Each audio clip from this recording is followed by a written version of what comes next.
guys, welcome back to Critical Flick. Today we're going to be talking about Aquaman.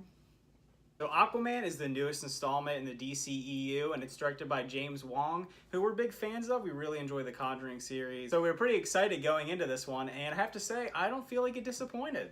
No, I was pumped through the whole movie. I really enjoyed it. I mean, it's Aquaman. He's underwater, but Jason Momoa as Aquaman is this freaking kicks butt, okay? Yeah, and I feel like the DCEU has kind of figured it out with this one. People just want fun movies, and they want something that doesn't have to be so bogged down like Batman v Superman, or even Justice League had its problems, but this movie is just a fun time, and I think that a lot of people really enjoy it, and you can tell in the box office that people are enjoying this movie. Oh yes, you can tell. Like it's like one of those movies people are still talking about even after they see it. They're like, Aquaman, that was pretty good. I can't even imagine this even being brought up like years ago because it's Aquaman. I only knew Aquaman, to be honest, from the Smallville series. They didn't really touch a lot of bases on him. And this one, they really dive deep into his origin and like where he lives, his Atlantis, what it looks like underwater. I mean, there's a lot of detail into this. Yeah, and James Wan clearly did not care when he made this movie. He was going to make the movie he wanted to make. It didn't feel like it had the studio interference that some of the other DCEU movies had. And it feels like they just let James Wan make the most fantastical, ridiculous Aquaman and just made him just badass and just over the top and just totally cheesy at times. And I think it worked great.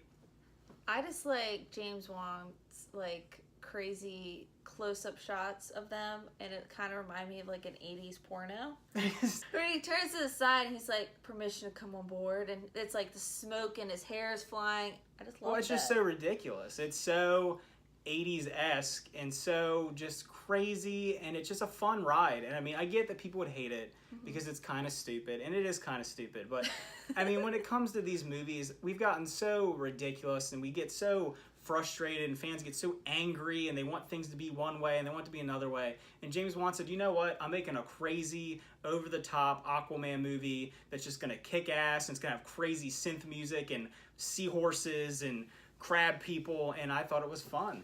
Yeah, I mean, when it's Aquaman, I mean, just go for it. And I love that he went for it. He just threw everything in the kitchen sink in this one, and it worked to me. Yeah, and I'm gonna say Jason Momoa at this point might be my favorite guy in the DCEU. I mean, he's great. He's very charismatic. He has like the Rock quality to him, to me. Like when I watch him on screen, he entertains me. And there's something about him, his charisma, his personality, the fact that he loves this role. He's fully embraced being Aquaman. Yeah. And it shows that he loves it, and he loves being Aquaman. And I think it showed up well on screen. Amber Heard was also pretty good in the movie as Mara. I wasn't expecting much from her. I've only seen her in like a handful of movies, and I liked her character. I liked how her and Aquaman, like, they had like this weird tension throughout the movie, but she also wasn't a damsel in distress. She like had her own abilities and like fought for herself, and I really liked that. Yeah, I thought she was an interesting character. She's someone from the comics, and I'm not very familiar with Aquaman comics. I've read a handful of them, and I know this draws more from the New 52 comics, but I didn't really know about this character, and I'm interested in it. This movie made me more interested in the comic book lore of Aquaman than I think I ever would have been. So that's a good thing. So Patrick Wilson is also in this movie. He plays kind of the bad guy, Orin. And this is his like third movie or fourth movie now, James Wan. He was in the Conjuring films. And I have to say, I thought his performance was great. It was so ridiculously over the top. Him just screaming and shouting and fighting and being this like super machismo villain guy. I thought it was great. When he was on screen and he was arguing or fighting with Aquaman, that was gold for me. It was pretty fantastic. The whole like fighting scenes in the crowd. He's like, yeah, like getting everybody excited. And you're like, yeah, okay, dude, you got that. Yeah, I liked him. Yeah, I thought he was a good addition. It was good casting. I would never thought he would play that character so well, but he did. And yes, this movie's a lot of CG, but I feel like James Wan did it like perfect to a T, because like there's so many details when you watch the movie. Like it really makes you feel like you're underwater, like from the hair movements, from like the way their voices would be sometimes. Like you can tell, like, when they're... Yeah, I mean, I have to say, this movie obviously cannot be made with a ton of... you have a ton of special effects to make this movie. And there were times where it obviously looks very... behind a green screen. But I mean, let's be honest, that's with most superhero movies. Everything I've seen in the past 5 years has been 90% green screen. So it never bothered me. I never thought it took me out of the movie. So I did find it interesting though, because I watched a little behind the scenes, and they actually built a lot of the sets. So like, there's ones when they're inside a boat and they had real running water. They're actually, the actors were in water. I think that's pretty cool. Yeah, I mean, James Wan is a very good filmmaker, and I knew he wasn't going to throw out just a bunch of crap and CGI garbage mess that some people I think thought this movie was going to be. And maybe some people still think it is that, but I think it was tastefully done enough that it didn't feel like just a smash of things thrown at the screen. And it wasn't like your normal superhero movie. I felt like a little edge to it the whole time. Yeah, it threw a little bit more of that DC grittiness into it. But my one con, I would have to say, is the length of this movie. It's over 2 hours long. There's like 20 minutes of the movie that I feel like that could have been shortened, or, you know, there's scenes like you're pumping up or revving up for some scenes, and some of the scenes go nowhere. Especially with Black Manta, there's a couple scenes with him. It's just like kind of like goes nowhere. It's like he's there and then he's not, and then he's got this motive, which is, I don't know.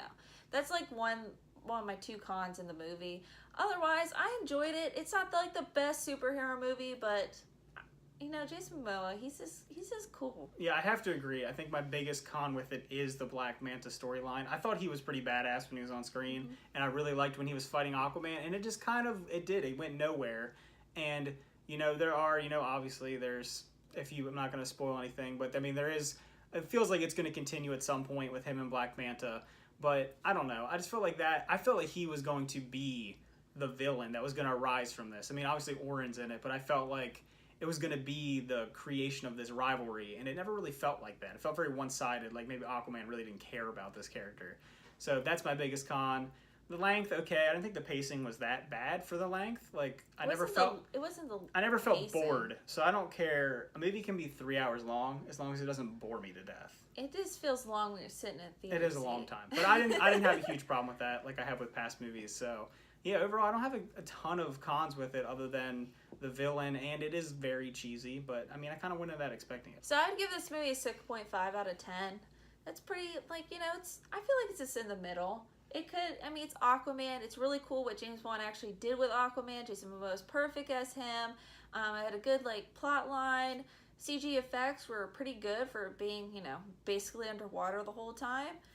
The length, though, to me felt long, and the Black Manta part, like, was just like, like, he's cool looking, I want to know more, but they don't go anywhere with him, so. Yeah.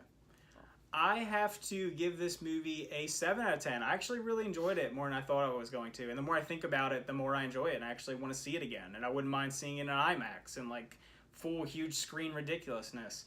Yeah, I mean, it's Aquaman, so it's not going to be this amazingly grounded movie like you have like The Dark Knight or something like that. But I thought it was fun. It was a lot more fun than I've had in a DC movie other than Wonder Woman in a long time. And I enjoyed it. They embraced the craziness of Aquaman. I hope they make a sequel. It's made a lot of money.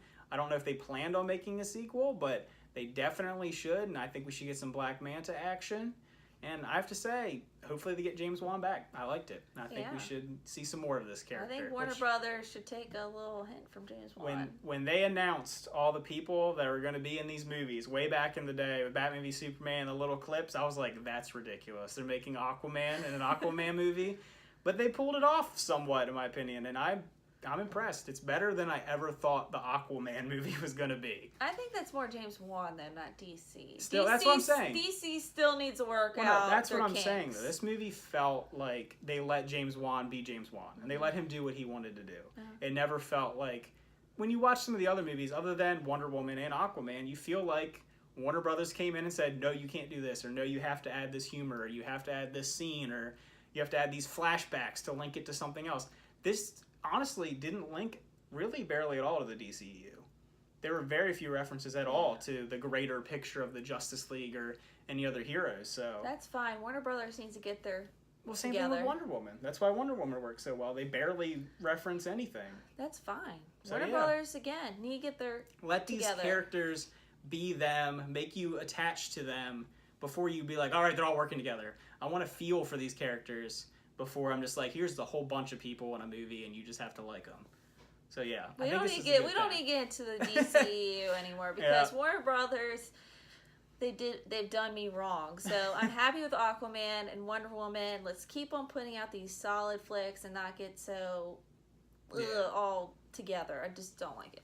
All right, guys. Thanks for watching. Remember to like and subscribe, and let us know what you thought of Aquaman. Where does it rank in the DCEU for you, or superhero movies? Did you love it? Did you hate it? Put it down in the comments below, and see you guys next time. Bye.